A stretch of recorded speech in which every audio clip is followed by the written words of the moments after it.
Alas, pochi dipendenti hanno creato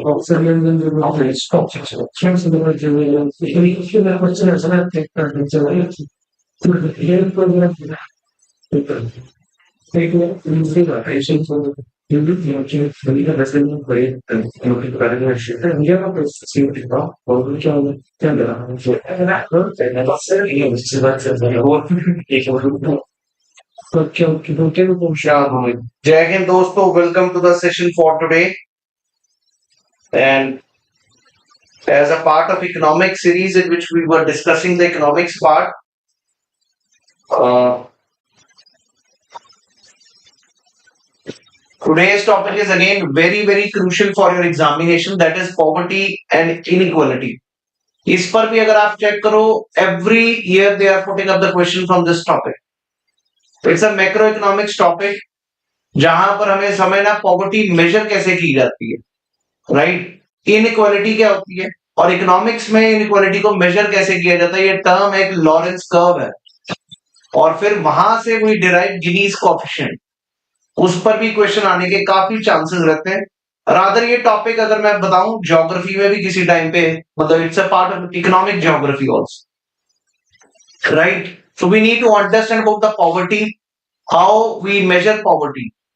आम बंदा क्या सोचता, क्या है गरीबी, how do we define this poverty?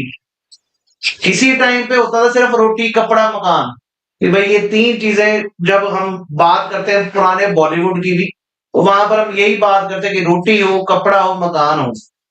और आज हमारी नीड्स भी चेंज होती जा रही। सो एग्जैक्टली डेफिनेशन एक बहुत बड़ी कंट्रोवर्सी है।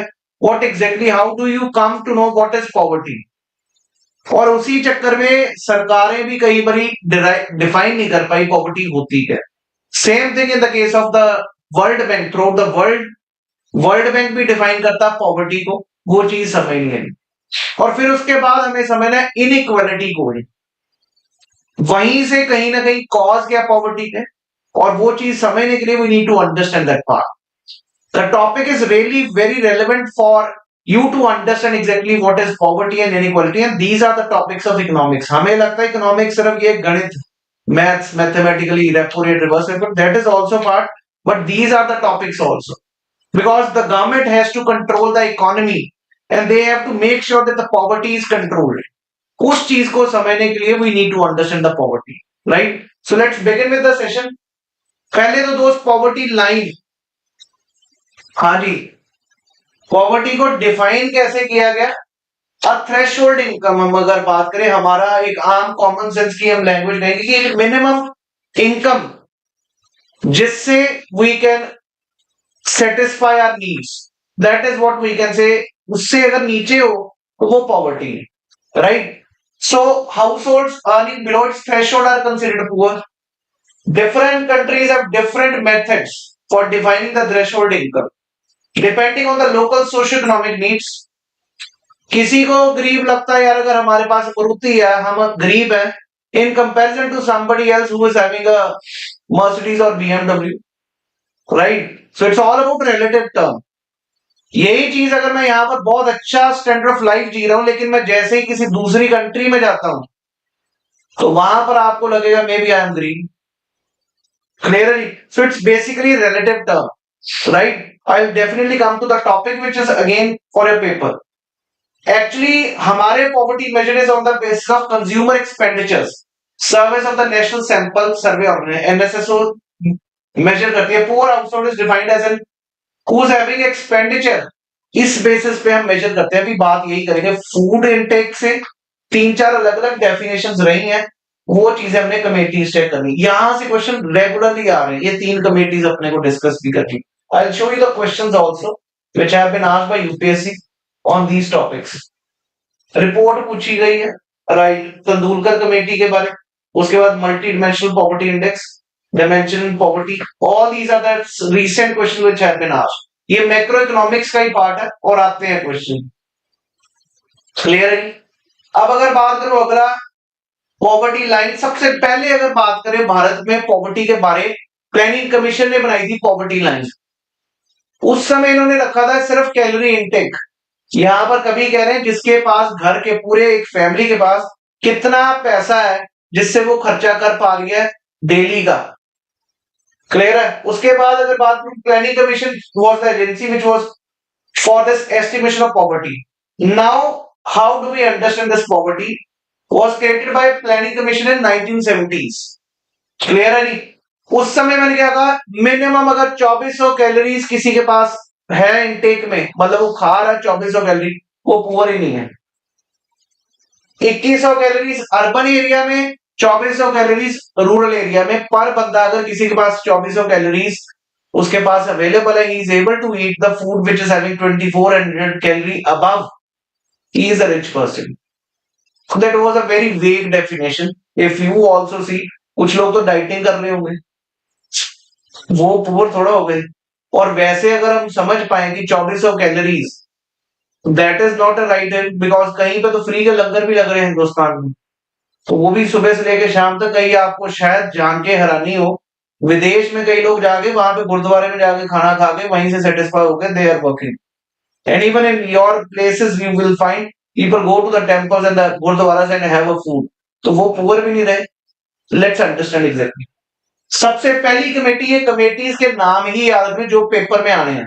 वाईके अलग कमेटी 1979, इस कमेटी ने प्लानिंग कमीशन का ही पार्ट थी, जिसने टास्क फोर्स बनाई थी under the leadership of YK Alagh, very prominent person. He was once also the finance commission chairman also, YK Alagh. Clear है? उन्होंने क्या कहा, poverty line on the base of nutritional requirement, that is 2400 और 2100 calorie वाला food intake के basis पे हम decide करेंगे पुअर है कि रिच है।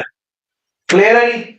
उसके बाद ये जो तीन कमेटीज है सत्ता मुद्दे पे आते हैं, कब कब बनी, क्या क्या किसके किसके रिकमेंडेशन थे, ये हमें कंपेयर करने और याद रखने हैं।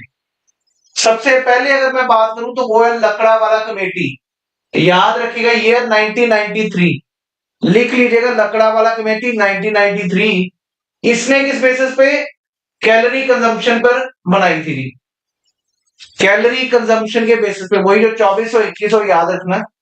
और इन्होंने स्टेट स्पेसिफिक पॉवर्टी लाइंस अलग अलग बनाई, स्टेट स्पेसिफिक। क्लियर है? और इसके तहत क्या डेटा आया, रूरल इंडिया में 28%, ये अपने को याद करने की जरूरत नहीं है। उसके बाद I very very prominent Tendulkar committee, इस पे बहुत बार क्वेश्चन आते हैं। 2004-5 में ये बनी थी। इन्होंने क्या कहा, basic requirement of the poor को देखा जाए, हाउसिंग, क्लोथिंग, उसमें तो सिर्फ फूड देखा गया था। This was the one which वो try to take up the comprehensive one, clothing, education, sanitation, travel expense, health, for making poverty estimation realistic. उससे रियलिस्टिक आइडिया होगा नहीं, फूड अकेले से तो आप डिसाइड नहीं कर पाओगे। So then this was the one. और इस कमेटी ने कहा do away with the calorie based criteria, calorie वाला क्राइटेरिया सही नहीं है जिससे आप पॉवर्टी को मेजर कर पाओ। तो यूनिफॉर्म, और ये भी है कि एक ही पॉवर्टी लाइन बनाई है रूरल और अर्बन इंडिया।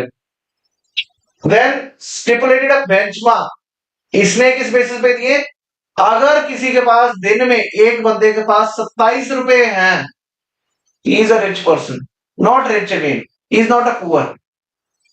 अगर पूरे दिन के 27 रुपए, लेकिन आज की अगर आप कंपेयर करो, 27 रुपए में एक आपको फूड की पूरी एक जो मील है वो नहीं मिल पाती, दैट वाज द एक्सपेंडिचर।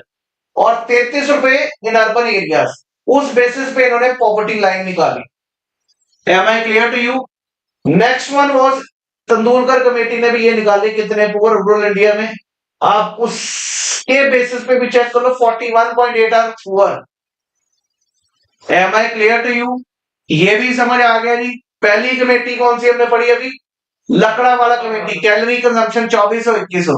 यहां पर तेंदुलकर कमेटी ने कहा बढ़िया कॉम्प्रिहेंसिव पॉवर्टी लाइन एस्टिमेशन होगी, not only the nutrition but also the clothing, education, travel, everything का एक्सपेंस निकाल के 27 रुपए अगर एक दिन के किसी के पास है तो वो पुअर नहीं है। That is what he gave the definition. Next, रंगा राजा कमेटी 2012 में, लेटेस्ट वन। क्लियर है? ये रंगा राजन कमेटी, इसमें क्या कहा, आइडिया ऑफ लकड़ा वाला कमेटी वापस कैलोरी इनटेक के बेस पे करते हैं, और rural and urban poverty separately. Consumption basket should contain a food component and certain minimum nutrition requirement as well as consumption expenditure, दोनों चीजों को लेके चलते हैं। तो इसने उन दोनों को यूज करके नई कमेटी कौन सी थी, रंगा राजन कमेटी। क्लियर है?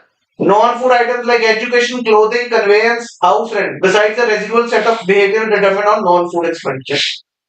सो मंथली का पर कैपिटा कंजम्पशन कितनी बना दी, यहां पर वो डेली का था, यहां पर बना दी 972 in rural areas and 1407 in urban areas as the poverty line.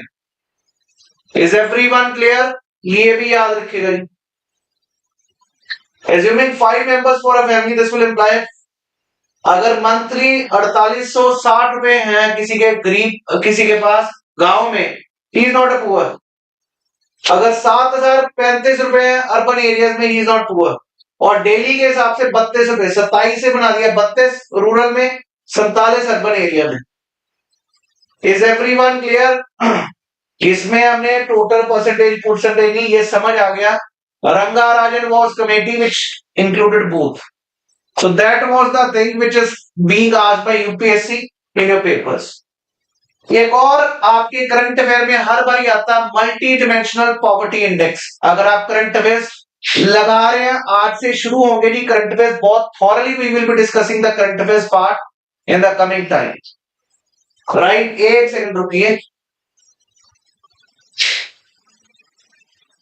Clear है ये?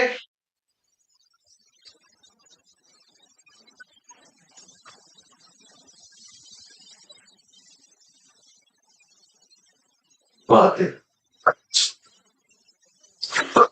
हाँ जी, मल्टी डिमेंशनल पॉवर्टी इंडेक्स, जिसको आप एमपीआई कहते हो, तब से शुरू हो चुका है। पेपर में आना क्या वही बता देता हूं। एलोकेशन ऑफ रिसोर्सेज कैसे देनी होगी किस किस को। आपने सुना होगा सस्टेनेबल डेवलपमेंट गोल भी है, that is again on poverty को खत्म करना। सुना हुआ ये चीज? Same way MPI can be adopted at national level one, ये भी बात करेंगे। इसमें और कुछ नहीं, सदा बात करते हैं क्या, इसी पे क्वेश्चन आना है। मल्टी डिमेंशनल पॉवर्टी इंडेक्स, जैसे एचडीआई पढ़ा हुआ अगर आपने मेरे साथ ज्योग्राफी में, ह्यूमन डेवलपमेंट इंडेक्स, 3 पैरामीटर से health, education, purchasing power parity, जिसको आप स्टैंडर्ड ऑफ लिविंग की कहते हैं। लेकिन इसमें जो नीचे इंडिकेटर्स है वो थोड़े डिफरेंट है। यहां पर हेल्थ में देख रहे हैं न्यूट्रिशन और चाइल्ड मोर्टेलिटी, याद रखिएगा। क्लियर है जी? वहां पर हम देखते थे expected years of living. If you remember, HDI भी पक्का याद नहीं, इंडेक्सेस पे क्वेश्चन आते हैं, यूपीएससी डालता है सीएफएफ में, सीडीएस में। तो ये याद रखना, हेल्थ के आईएएस में आ चुके हैं बहुत बार। हेल्थ में न्यूट्रिशन एंड चाइल्ड मोर्टेलिटी, उसके बाद एजुकेशन में years of schooling, children and old, दो यहां पर। बाकी स्टैंडर्ड ऑफ लिविंग में it's cooking fuel, toilet, water, electricity and acids, याद रखिएगा जी। तेल हो गया अपना, कुकिंग फ्यूल, उसके बाद toilet, water, electricity and acids, ये 5 है इधर, ये याद रखिएगा। मल्टी डिमेंशनल पॉवर्टी इंडेक्स के कौन कौन से इंडिकेटर्स है, इस पे क्वेश्चन आते हैं। Everybody got it? Let's move to the next aspect of poverty. Poverty खत्म हुआ, इनइक्वालिटी क्या होता है जी? इनइक्वालिटी अबराबरता, उसके लिए हमें समझना पड़ेगा what is Lorenz curve. Clear है जी? We will understand about this inequality, और उसके लिए हमें समझना पड़ेगा कि लॉरेंस कर्व। लॉरेंस कर्व एक बार जरा let me draw the map also. यहां पर इनकम है और यहां पर पॉपुलेशन है, और ये कर्व बनता है नॉर्मली, अगर स्ट्रेट लाइन हो, it is a line of equality, and if it is drawn in this way, this will tell you how much people with this population are having this income। इतनी population के पास इतनी income है, इतनी population के पास इतनी income है, ये वाली पॉपुलेशन के पास कैसे कैसे इनकम चेंज हो रही। इस चीज को याद रखना, उस तरफ पॉपुलेशन नीचे है और दूसरी तरफ अपना इनकम है, that is basically this poverty index, Lawrence curve. एक सेकेंड, इसी से हम गिनी कोएफिशिएंट भी निकालते हैं। Just give me a second.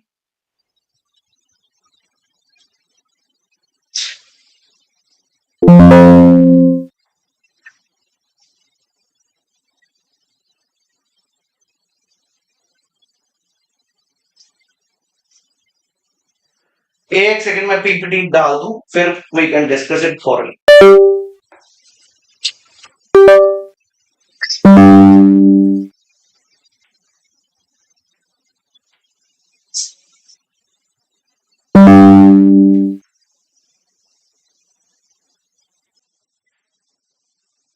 So let's understand this how to measure income inequality.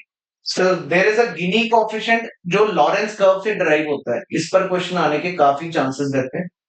This is cumulative. Cumulative means income total होती जा रही है. और यहां पर हम बात करें population, again percentage of the population. जैसे जैसे जितने परसेंट इतने परसेंट लोगों के पास कितनी वेल्थ है, इतनी. अगले इतनों के पास इतनी. तो you can say just last 25% और last 10% have the maximum wealth. So this is inequality curve. इसको कहा जाता है Lorenz curve. Inequality increases the Lorenz curve deviates. ये लाइन ऑफ इक्वालिटी लिखा हुआ, रिमेंबर दिस थिंग. और यहां से हम ड्राइव करते हैं Gini's coefficient, percentage of total income earned by the. अभी बात करें Gini coefficient which is a. ये area under this one, a upon A plus b, ये दोनों का टोटल और ये ए. क्लियर है? अगर ए जीरो है, ये बिल्कुल ही ए जीरो हो गया, then it becomes to be line of equality. करके दिखाता हूं. अगर इस ए को मैं जीरो कर दूं तो ये लाइन इधर टच हो गई. अगर ये जीरो हो गया अपॉन बी हो गया, ए प्लस बी, तो वो बना गया इतना. गिनी कोएफिशिएंट अगर जीरो है तो मींस इक्वालिटी, ये याद रखना. और अगर वन है, highly inequal. Is everyone clear? Complete inequality means if Gini coefficient is one. इस पर क्वेश्चन आया हुआ है, अनफॉर्चुनेटली मैं इसमें डाल नहीं पाया. याद रखिएगा, पहले तो लॉरेंस कर्व याद रखना किसके किसके बीच में है. इस तरफ क्या है इनकम, इस तरफ population. This is line of equality. If I draw this line, this is an line of inequality जिसको हम लॉरेंस कर्व कहते हैं. इसके जो नीचे एरिया वो टोटल निकालना, ये होगा ए और ये B. So A upon A plus B will give you the Gini coefficient. तो बेसिकली गिनी कोएफिशिएंट ड्राइव कहां से होता है? लॉरेंस कर्व से. याद रहेगा नहीं. और अगर ये एरिया जीरो है, मींस ये इधर है, then line of equality means Gini coefficient if it is zero, it means highly equal society. If Gini coefficient is one, it is highly unequal society, inequal society. Clear है जी? यही यहां पर आखिरी लाइन में लिखा भी हुआ है. So that is very very important to remember this Gini coefficient. Paper में सीधा पूछ सकता है Gini coefficient equal to one means what? Equality, inequality. If it is zero, highly equal society. And Lorenz curve याद रखना. हमने inflation में एक करा था Phillips curve. Unemployment, inflation. We discussed Laffer's curve. Tax, rates of tax and collection. याद आ रहा है? तो उसी प्रकार ये कर्व भी याद रखना है. तीनों curve most important for your paper. And do remember these curves also. दुनिया में अगर आप चेक करो इस प्रकार की नहीं कोएफिशिएंट है. समझ आ रही बात? Where you see like India is having 35.15. मतलब क्या हुआ? इनके कंपैरिजन में सबसे इक्वल सोसाइटी कौन सी है? Yeah. Are you getting this thing? Why? Because अगर आपका जीरो हुआ तो इट इज हाईली इक्वल. ये इक्वलिटी की तरफ है. अनइक्वल कहां पे? साउथ अफ्रीका में. कुछ बहुत अमीर है, बाकी गरीब है. इवन इससे भी ज्यादा इनइक्वालिटी यहां पर है. Everybody got it now? Let's move on to the next one. The competition of poverty in terms of monthly per capita consumption expenditure. किसने दिया था जी? तेंदुलकर कमेटी. याद है जी? बाकी तो कमेटी हमने देखी भी नहीं. And this was about what? For It's not about monthly, but ये पूछा कि कैलोरीज इसका पर कैपिटा एक्सपेंडिचर के बेसिस पे कौन सा था? तंदूरकर. क्लियर है जी? ये ऐसा ही क्वेश्चन ये पहले आया with reference to Tendulkar committee 2009 to derive both this thing. उसके बाद had entered the poverty line to official food calorie norms. It was to do away with the food calorie norms. One only. Multidimensional poverty index में कौन सा indicator है? Years of schooling है यही पूछा ना? उसमें लाइफ एक्सपेक्टेंसी नहीं था. Got it now? So this is a question. ये recent 2024-2 का. Poverty line in India, minimum level of food requirement, clothing, everything, and medical requirement are determined for subsistence. ठीक है जी. The accepted average calorie requirement in India is 2400 calories per person per day in rural areas and 2100 in the rural urban areas. तो दोनों ठीक है भाई. Is everyone clear? Do check out these questions so that you can remember. और है simple है यार. Topic मात्र 5 मिनट का. वैसे आपको इनइक्वालिटी का गिनी कोएफिशिएंट समझ आ गया, अपना ये लॉरेंस कर्व समझ आ गया, you are able to do the question. Another thing which I discussed with you is with respect to the poverty line estimation 3 committees. Question आना ही आना है. अगर आ रहा है तो बहुत easily you can do it. Next topic is basically about unemployment. इसके भी टाइप्स ऑफ अनएम्प्लॉयमेंट कई बार पूछे जाते हैं. तो let us discuss briefly and it's very easy. What do you mean by unemployment? पहला तो क्वेश्चन यही है. Unemployment condition where individual actively seeks employment. ये नहीं कि बंदा काम ही नहीं करना चाहता वो भी अनएम्प्लॉयड है. Who is looking for employment is unable to secure a job and it indicates the nation's economic health. हकीकत में देश के हालात यहीं से पता चलते हैं. A widely used metric calculated by dividing the number of unemployed individuals by the total labor force. Clearly, आइए जरा आप बात करते हैं types of unemployment पे. Let's discuss the first thing. Involuntary और एक voluntary होगी. Involuntary unemployment means where a scenario individual seeks job but cannot find any due to the excess labor supply. Labor supply बहुत है India में, यही है. So then fresh graduates in urban areas struggle to secure employment despite multiple applications. So this is involuntary. आप चाहते हो job करना, आप खुद नहीं चाहते कि मैं अनएम्प्लॉयड रहूं. Next is voluntary. खुद ही चाहता कि मैं काम ही ना करूं. chooses not to work despite job availability, often due to dissatisfaction with pay or the job quality or dignity concerns. A highly qualified engineer refusing to pay low paying consumer service degree, मतलब consumer service वाला काम कर रहा है, BPO में काम कर रहा है. आप मास्टर्स करवा रहे हैं, घर वाले आपको पीआईडी करवा रहे हैं. मैक्सिमम पीयू में यही हाल है कि मास्टर्स तक कर लिया, अभी पहले बैचलर्स कर लिया, उसके बाद मास्टर्स करूंगा या करूंगा, उसके बाद करना क्या बीपीओ में job, and which hardly requires your masters or any your bachelors. It only requires 12th pass also, that will be more than fine for them. So this is what exactly they are saying about. और ये सबसे ज्यादा इस समय हालात ये बने हुए हैं. If you happen to see like people are looking for a government job and they can go for PN job also if they have PhD even. That you must have read in the newspapers. So that thing. Next, understand structural unemployment. ये simple case अगर मैं बताऊं, पिछले 10-15 साल से अगर आप check करो, सारा कुछ ही ऑटोमेशन में आना शुरू हो चुका है. ऑटोमेशन में मींस कंप्यूटर्स पे. Your fathers, your parents generation who was not much acquitted with the computer, उनको नहीं पता चलता था. दे वर गेटिंग लाइक वीआरएस देनी शुरू कर दी थी कि छेती आप छोड़ दो नौकरी, क्योंकि अब कंप्यूटर बेस्ड है एवरीथिंग. स्ट्रक्चर ही चेंज हो गया है. अंडरस्टूड?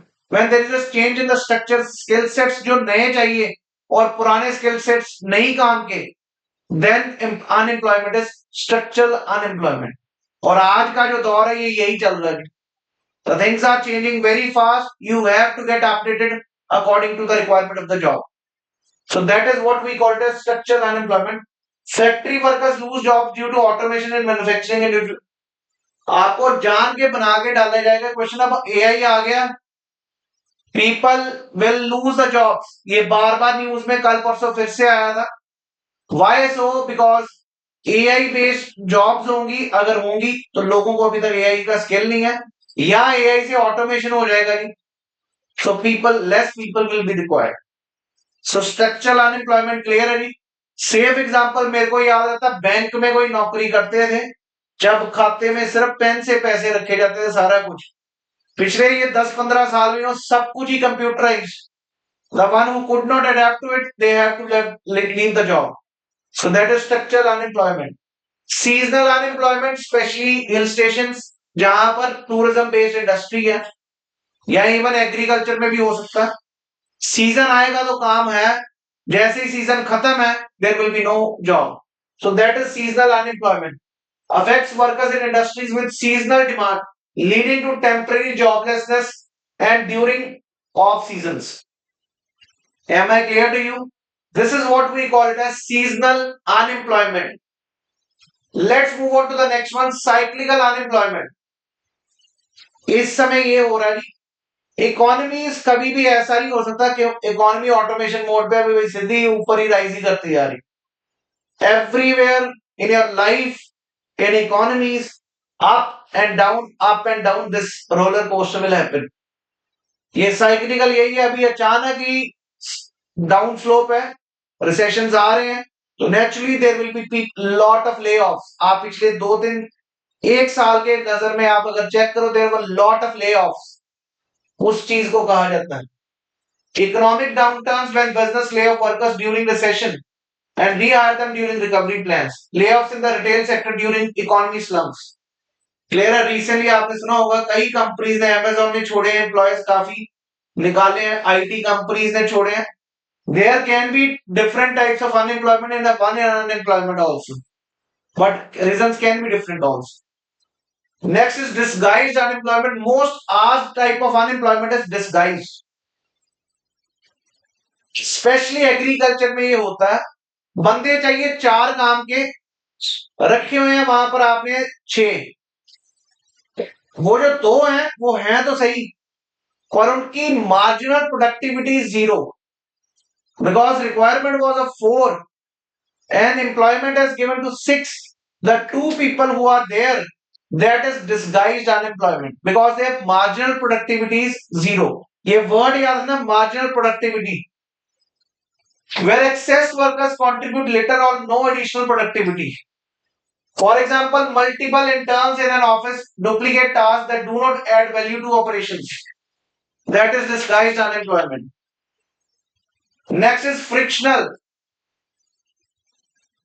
फ्रिक्शनल क्या है? ये वर्ड याद रखना, जब आप एक अनएम्प्लॉयड, मतलब एम्प्लॉयमेंट है, आपने जॉब छोड़ी, मैं दूसरे बेटर के लिए जा रहा हूं, तो उस इन बिटवीन टाइम आप जब अनएम्प्लॉयड रहोगे, समझ गए, उसको फ्रिक्शनल अनएम्प्लॉयमेंट कहते हैं। आपके पास जॉब अपॉर्चुनिटी है पर 2 महीने बाद ज्वाइनिंग है, वो जो 2 महीने आप अनएम्प्लॉयड हो, उसको कहा जाता है frictional unemployment. Temporary unemployment during job transition, leave one job in search for other, software developers में नॉर्मली होता है। समझ आ गया जी? There can be numerous reasons. Sluggish economic growth, अगर इकोनॉमिक ग्रोथ कम हो रही है तो नेचुरली में कोई कंपनी अपना खर्चा कम करना शुरू करेगी, जहां पर 4 की जगह 2 रखेंगे, तो that is sluggish economic growth. Over population, जब पॉपुलेशन बहुत ज्यादा, जॉब, ये इंडिया में ये हालात है इस समय, there are lot of people, so that can be the reason. Seasonal nature of agriculture also, जब काम चाहिए तभी बुलाया जाएगा, बाद में छोड़ दिया जाएगा, that is the problem. Under employment, clear है जी? जब बहुत ज्यादा काम के लिए बंदे पड़े हैं तो आप नेचुरली कम पैसे देके उसको रखोगे, that can be also the reason. Informal sector challenges, informal sector क्या है जी? हमारे साथ ही कंपटीशन है। इनफॉर्मल सेक्टर कुलचे वाला, रिक्शा वाला, these are not formal sectors. Hindustan में सबसे इनफॉर्मल सेक्टर है, चाय वाला may be earning much more than a showroom person. Clear है? Because he is not having much expenses, कुछ है ही नहीं खर्चा, वो इनफॉर्मल सेक्टर के कारण भी अनएम्प्लॉयमेंट आती है, because new businesses will not be able to penetrate and they will not be having the jobs.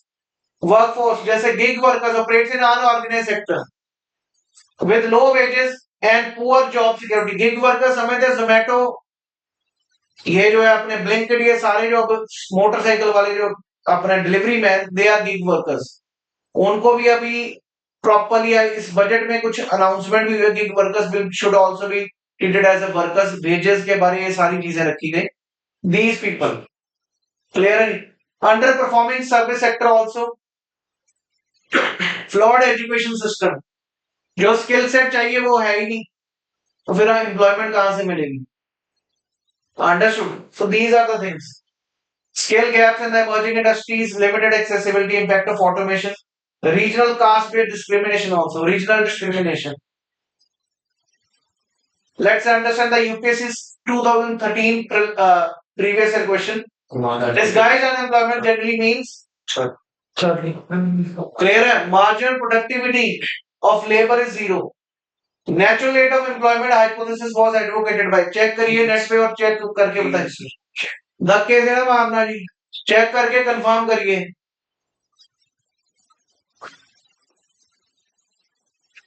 Natural rate of unemployment hypothesis.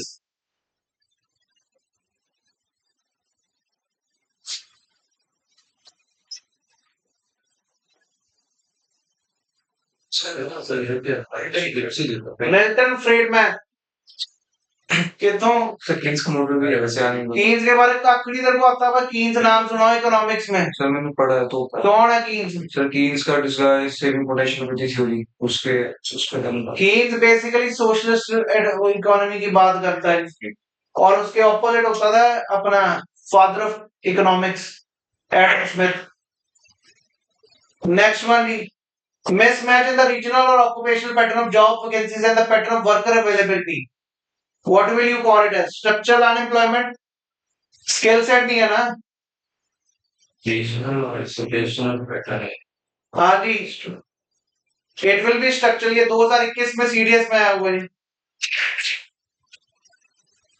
And the pattern of worker availability results in, clear, it will be structural unemployment. Next one, 2023 में आया CDS में, due to changes in the technology और in the demand for participation products, structural unemployment.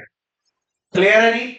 तो भाई ये topics भी हमें cover करने थे, छोटे छोटे टॉपिक हैं। अगर मैं चेक करूं 2023, 24, 22 में, क्योंकि 22 के बाद ही इकोनॉमिक्स की जो है ना अपना पूछे जाने वाले क्वेश्चंस बढ़ रहे हैं। So there are going to ask the more questions on these topics. Make sure you read these topics. Hardly अगर आप इसका सिनॉप्सिस बना के रखो तो मात्र 15 से 20 मिनट के टॉपिक हैं ये दो टोटल हमने जो कवर किए। रेपो रेट, मॉनेटरी पॉलिसी से क्वेश्चन आएगा, आपका फिस्कल पॉलिसी से क्वेश्चन आ सकता है, GDP, GNP, inflation, we have discuss these topics, planning, right. Then we discuss also the other topic was planning के अलावा 5 ईयर प्लान्स के अलावा हमने डिस्कस किया था अभी तक टैक्सेस के बारे में, जीएसटी बार बार पूछा जा रहा है। आखिरी टॉपिक रह गया जी, वो नेक्स्ट टाइम डिस्कस करेंगे, BOP and BOT, balance of payment and balance of trade, that is international trade. I try to make it as concise as possible, where the questions are coming उसी base पे, क्योंकि initially when if I start a new batch with the economics part, 90% will leave the classes, because जब paper आता तब आपको लगता है economics important है। I try to cover up these topics in that way, right. Thank you, जय हिंद। चलो।